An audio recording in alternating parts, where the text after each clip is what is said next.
আসসালামু আলাইকুম, কি অবস্থা ভাইয়েরা? আছেননি সবাই? ভালো টালা, কি খোঁজ খবর? কই আপনার কাছে কোনো খোঁজ খবর নাই।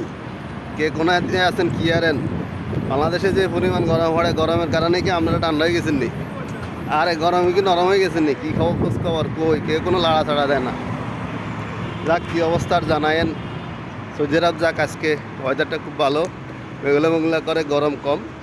বাংলাদেশের এই গরম আপনারা সহ্য করতে না পারেন, আপনারা সৌদি আরব আনি যদি একবার সারি দেন যাইতো, তাহলে বুঝতেন কি অবস্থা। গরমের ছোটো মাইসে যায় ফিলার ধরি, ওই কারেন্টের ফিলার ধরি, এই তসবি হরে হুঁদিলে লাভ হইতো না। যদি তেল না থাকে কারেন্ট আইব করতে। যাক, তেলের বিকল্প কিছু করেন। আর কি খোঁজখবর? অনেকদিন পরে আইলাম, আমি বলে একটু কথাবার্তা কইতাম। আর কাছে খুব ভালো লাগতেছে। এই যে হাঁটতেছি, বাসা যাইতেছি বাচ্চাকে খানার লাই। এই আর কি অবস্থা, হাঁটতেছি, হাইটা হাইটা বাসা যাইতেছি, খুব ভালো লাগতেছে, ওয়েদারটা খুব ভালো। যাক, ভালো থাকেন। কার কি অবস্থা জানাই।